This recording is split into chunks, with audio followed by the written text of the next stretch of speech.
Hi, top-down design. Let's try and do something that looks a little bit like this cupboard. I find it easier to start with a simple part and insert it into an assembly and start work from there. So what we'll do is we'll insert it into an assembly.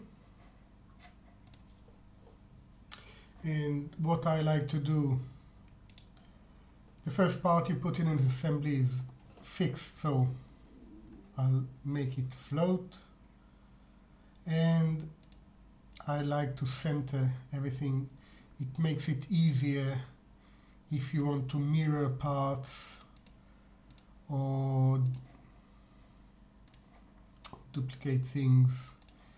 Makes everything much easier. So this is the first part, and I highly recommend saving right at the beginning. Save as, and we'll call this SM0. Okay. If you change the name during your work, it might cause problems, so it's best to give it a name and save it right when you start. Now, when you want to insert a new part, you need to select a plane, and it makes it much easier when you have one part already in there. And you just add a part and make it or make relations to geometry from the first part, and I'll give it a height, let's say 800 millimeters. And I'm working with sheet metal. Make sure it's in the right direction. 1.5 is good. And let's add a few bands.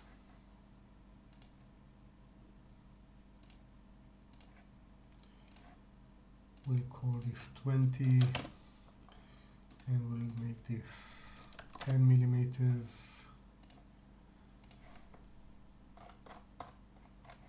Looks nice.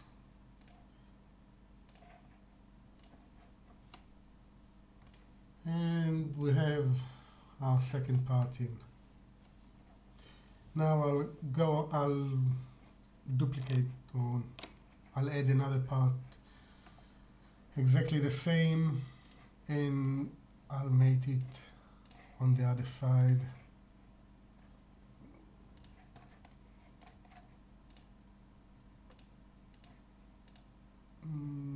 Like this. Okay. And we can add another of these here.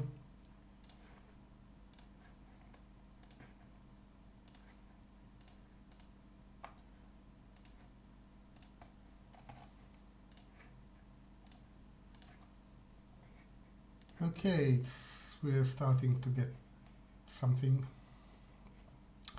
And you keep adding parts.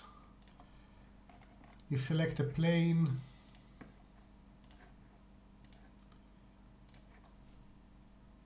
And you keep on doing that with all your parts.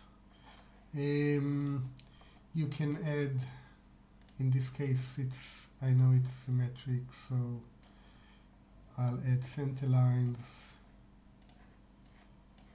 and this is symmetric, and this as well, and then I only have to add 0.2 is enough,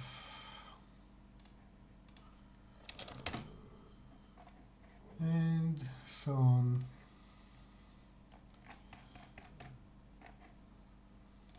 Okay. Okay, so I've finished the back here, and I've added a drawer and a door, of course. And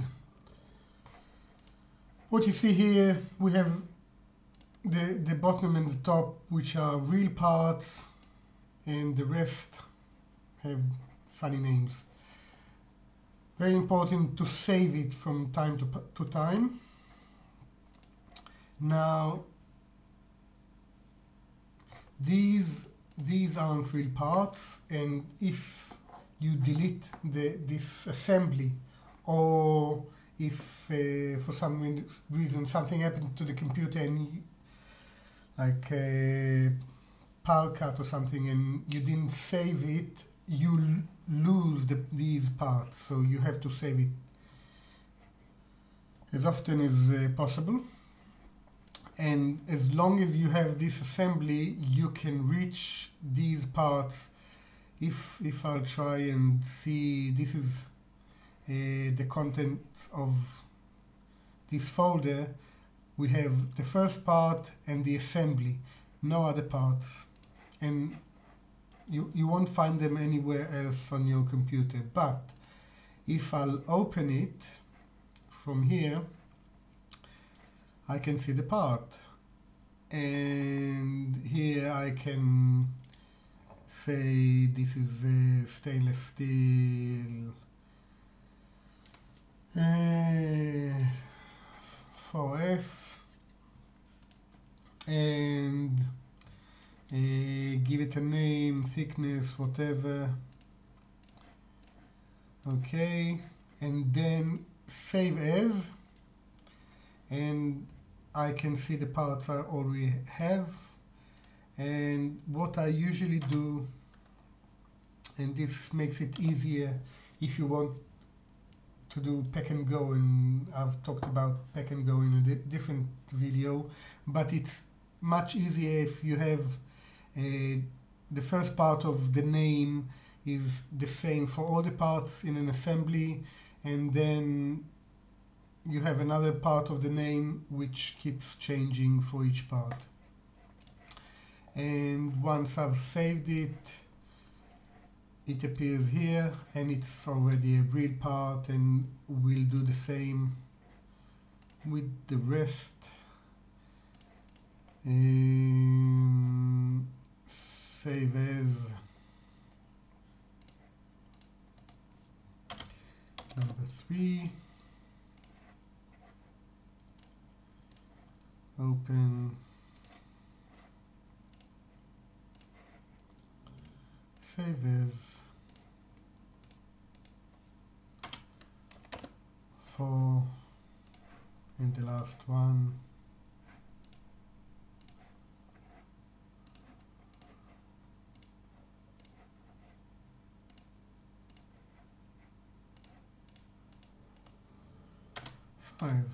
Okay.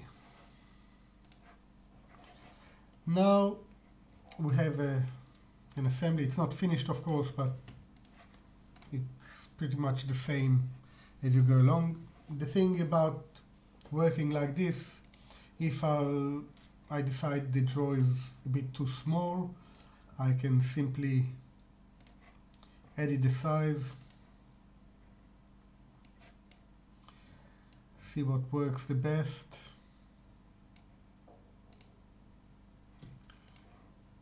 And that's it. Everything is